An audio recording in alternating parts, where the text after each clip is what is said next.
850 سال قبل نعمت اللہ شاہ ولی رحمت اللہ علیہ کی پیش گوئی۔ سب مسلمان نماز سے غافل رہیں گے، لوگ شہوت کے قیدی ہوں گے۔ دنیا میں ایسا ہی ہوگا، روزہ، نماز اور احکام کی بجا آوری یک لخت غائب ہو جائے گی۔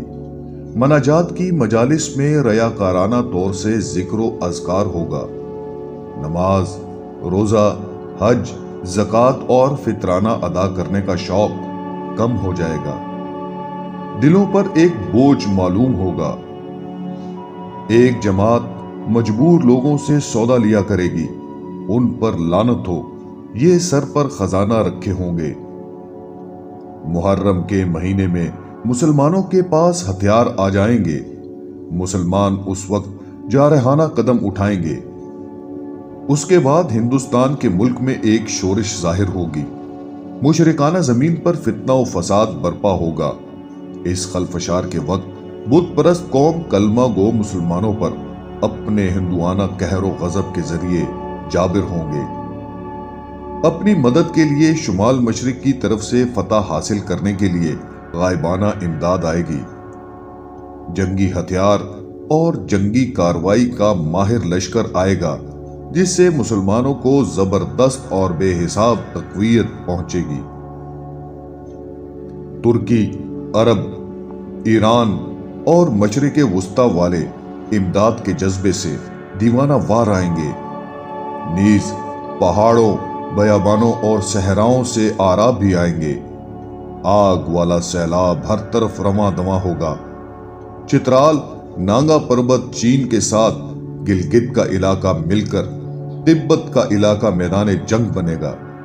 ترکی، چین اور ایران والے باہم یکجا ہو جائیں گے۔ یہ سب تمام ہندوستان کو غازیانہ طور سے فتح کر لیں گے۔ یہ چیونٹیوں اور مکڑیوں کی طرح راتوں رات غلبہ حاصل کریں گے۔ میں قسم کھاتا ہوں اللہ تعالیٰ کی کہ مسلمان قوم فاتح ہوگی۔ اہل کابل بھی کافروں کے قتل کرنے کے لیے آئیں گے۔ کافر لوگ دائیں بائیں بہانہ سازی کریں گے۔ سرحد کے غازیوں سے زمین مرکت کی طرح لرزے گی۔ وہ مقصد کے حصول کے لیے دیوانہ وار آئیں گے۔ عام و خاص سب کے سب لوگ جمع ہو جائیں گے۔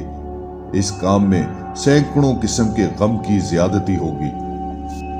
فریضہ حج کے بعد اور عید الفطر کی نماز سے پہلے ہاتھ سے نکلے ہوئے علاقے کو حاصل کر لیں گے، جو انہوں نے غاصبانہ ضبط کیا ہوا تھا۔ دریائے اٹک کافروں کے خون سے 3 مرتبہ بھر کر جاری ہوگا۔ پنجاب، شہر لاہور، ملک کشمیر نصرت شدہ، دریائے گنگا اور دریائے جمنا کا علاقہ اور بجنور شہر مسلمان غالبانہ قبضہ کر لیں گے۔ خوب رو لڑکیاں اور حسین دل ربائیں مجاہدین مال غنیمت کے زمرے میں اپنی ملکیت میں لے لیں گے۔ اس کام کے بعد کافر مغلوب ہو جائیں گے اور مسلمانوں کی جری افواج فتح حاصل کر کے خوش ہو جائیں گے۔ یہ لڑائی 6 ماہ تک انسانوں کے بیچ چلتی رہے گی۔ مسلمان اللہ تعالیٰ کے فضل سے فاتح ہوں گے۔ دین اور ایمان کے جملہ بدخواہ لوگ قتل کر دیے جائیں گے۔ تمام ہندوستان ہندوؤں کی عملداری سے پاک ہو جائے گا۔ قیامت کے زلزلوں کی مثل ایک زلزلہ آئے گا، اور وہ زلزلہ ہندوستان اور سندھ میں قہر بن کر نمودار ہوگا۔ ہندوستان کی طرح مغرب یعنی یورپ کی تقدیر بھی خراب ہو جائے گی۔ تیسری جنگ عظیم شروع ہو جائے گی۔ انگلستان اور امریکہ تباہ ہو جائیں گے۔ روس بھی چین کے قہر و غضب سے تباہ ہو جائے گا۔ چین سے روس مکر و فریب اور ہیلا بہانہ سے امان حاصل کر کے جان بچا لے گا۔ اچانک حج کے دنوں میں امام مہدی علیہ السلام ظاہر ہوں گے۔ ان کی ظاہر ہونے والی شہرت پوری دنیا میں مشہور ہو جائے گی۔ اس کے بعد اصفہان شہر سے دجال ظاہر ہوگا۔